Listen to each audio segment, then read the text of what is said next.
Episode की starting में हम रोकरो और यूटो को फाइट करते हुए देखते हैं, जहां रोकरो के पंच मारने से यूटो दूर हो कहता है हमारा लेवल सेम है तो मैं अपना 100% के साथ तुमसे लड़ सकता हूं। पर रोकरो तेजी से उसकी तरफ बढ़ता है तो वो हैरान हो जाता है। रोकरो यूटो को पंच मारते हुए कहता है मैं इस स्थापित पावर के साथ पहले ही तुमसे ज्यादा ताकतवर हूँ। यूटो उसके हमले से चैम्बर ऑफ डार्कनेस से बाहर अबेनो मिहाशिरा में आ जाता है। रोकरो यूटो पर लगातार हमला करता है, जिसे यूटो एंजॉय करते हुए कहता है काफी मजा आ रहा है, लेकिन ये मुझे हराने के लिए काफी नहीं है। आगे रोकरो के आंख में गुस्सा को देखकर सोचता है तबाही की शुरुआत हो गया। फिर हम मगानो में देखते हैं, जहां हेड एक्सॉर्सिस्ट मिकागे के पास आ कहता है तुमने काफी अच्छा काम किया। तो मिकागे कहता है क्या तुम मुझे यहाँ रोकने आए हो? चीजें इतनी आगे बढ़ गई है कि हेड एक्सॉर्सिस्ट इसे कंट्रोल नहीं कर सकता। तुम अपनी लगभग पूरी स्पेल पावर खो दिए हो।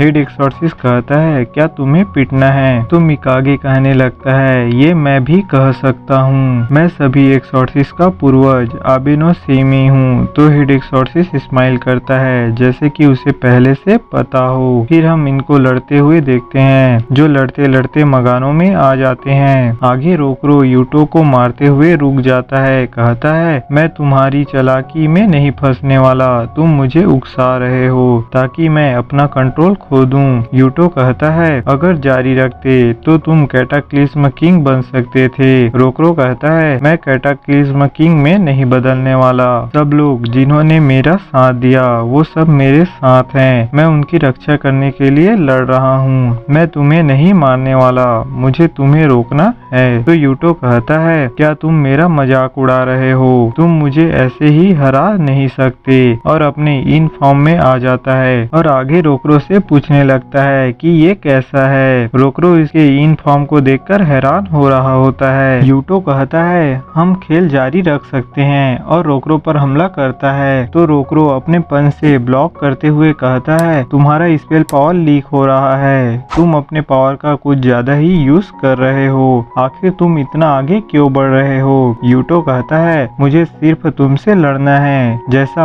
हम पहले लड़ते थे।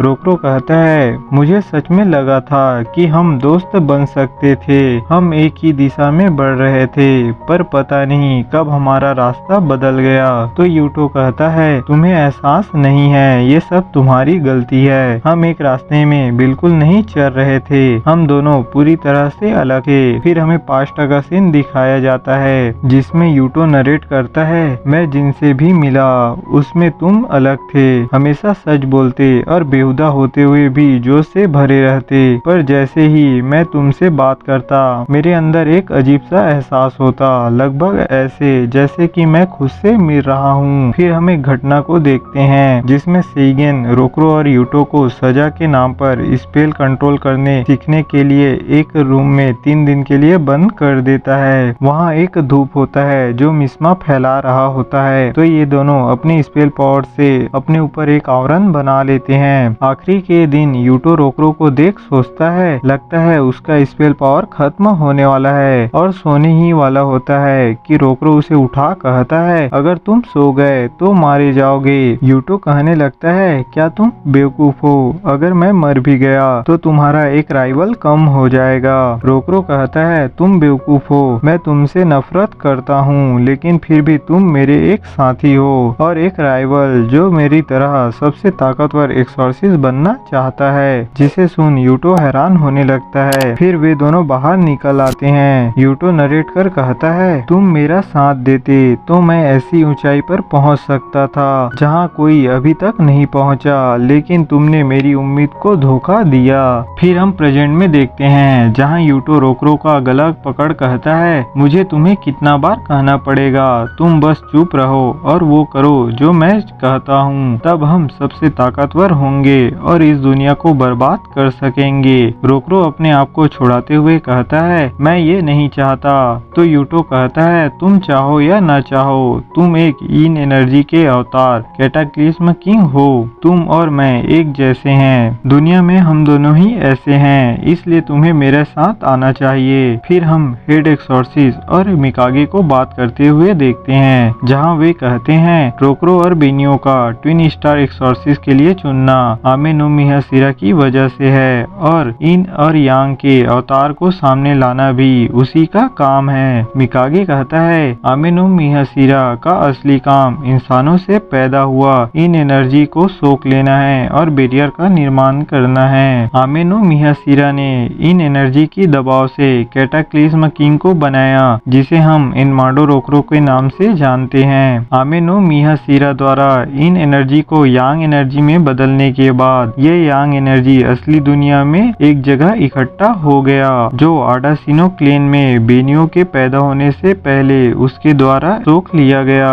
और वो यांग का अवतार बन गई। इसलिए रोकरो और बेनियो के मिलने के बाद मिको का जन्म होगा जो दोनों विरोधी शक्ति का मिलन होगा और ये सब आबे नो सेमी का प्लान था, लेकिन बदकिस्मती से ऐसा नहीं हुआ और बदकिस्मती से एक और इन अवतार का बन गया एक नकली रूप जो यूटो कहलाया। आडासिनो क्लेन में यांग अवतार आने वाला था जो किस्मत की मोड़ से ट्विंस का रूप ले लिया और यांग के काउंटर बैलेंस के लिए वो ट्विंस इनका अवतार बन गया। उसका अस्तित्व दाव पर है, इसलिए अपनी आखिरी लड़ाई के लिए रोकरो को चुनौती दिया। शायद कभी कभी यूटो जैसा नकली भी मकसद में काम आता है। इस भ्रष्ट दुनिया को तबाही की ओर ले जाने के लिए वो कैटाक्लिस्म किंग को जगाने के लिए ये सब कर रहा है। फिर हम रोकरो और यूटो को लड़ते हुए देखते हैं जहाँ यूटो लड़ते हुए सोचता है चाहे मैं जितना भी ताकतवर क्यों न बन जाऊं मैं तुम्हारे जैसा कभी नहीं बन सकता और रोकरो पर लगातार हमला करता है। कहता है हम मरते दम तक लड़ेंगे, इस तरह हम हमेशा एक साथ रहेंगे। तुम मेरे मौजूदगी को साबित करते हो तो चलो एक असली लड़ाई करें तो हम एक दूसरे को मारने का मजा उठा सकते हैं। तो रोकरो उसे मुक्का मारते हुए कहता है मैंने तुम्हें कहा है कि मैं तुम्हें नहीं मारने वाला। यूटो दूर जा गिरता है पर वो वापस से रोकरो की तरफ आने लगता है। तभी यूटो का स्पेल पावर उसके शरीर से बाहर निकलने लगता है तो वो क्या हो रहा है करके चौंकता है। रोकरो कहता है सब खत्म हो गया, जल्द ही तुम अपनी सारी स्पेल पावर खो दोगे और वहाँ से जाने लगता है। तो यूटो उसे रोकने लगता है कि वापस आ जाओ, मैं अब भी लड़ सकता हूँ। रोकरो कहता है सॉरी लेकिन मेरे दोस्त मेरे घर पर आने का इंतजार कर रहे हैं। तो यूटो दोस्त करके हंसते हुए कहता है मैं तुम्हें उन तुच्छ कीड़ों को भूलने के लिए मजबूर करूंगा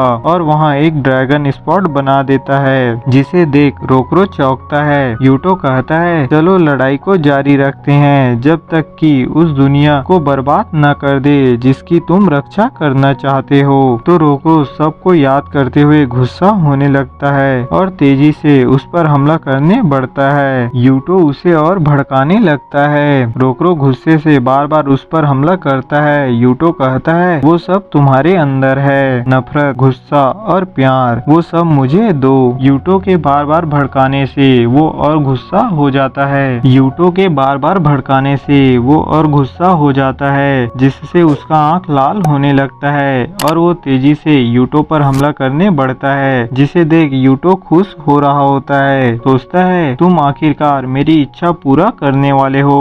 रोकरो गुस्से से अपनी पूरी ताकत के साथ उस पर हमला करने लगता है। फिर हम रोकरो के माइंड में देखते हैं जहाँ से उसकी सभी यादें गायब होने लगते हैं। वो सोचता है ये सब क्या हो रहा है, फिर भी उसका शरीर नहीं रुकता और वह यूटो पर हमला करते रहता है। उसका हमला इतना पावरफुल होता है कि वो ड्रैगन स्पॉट को तोड़ते हुए असली दुनिया में आ जाते हैं। रोकरो का हाथ यूटो के शरीर के आर पार हो गया होता है। यूटो कहता है बधाई हो रोकू, तुम अपना यादें खो चुके हो, तुमने अपने पिछली जिंदगी से लगाव काट लिए हैं और अब तुम कैटाक्लिस्म किंग बन गए हो। रोकरो में बदलाव आना स्टार्ट हो जाता है। फिर हम रोकरो के माइंड में देखते हैं जहाँ वो बेजान होता है कि तभी उसके सामने बेनियो का यादें आने लगता है। तो रोकरो कहता है मैं तुम्हें गायब नहीं होने दे सकता। तभी हेड एक्सॉर्सिस्ट का रिचुअल रोकरो के दिल को नष्ट कर देता है पर कैटाक्लिस्म किंग की पावर से वो फिर से नॉर्मल हो जाता है जिसका पता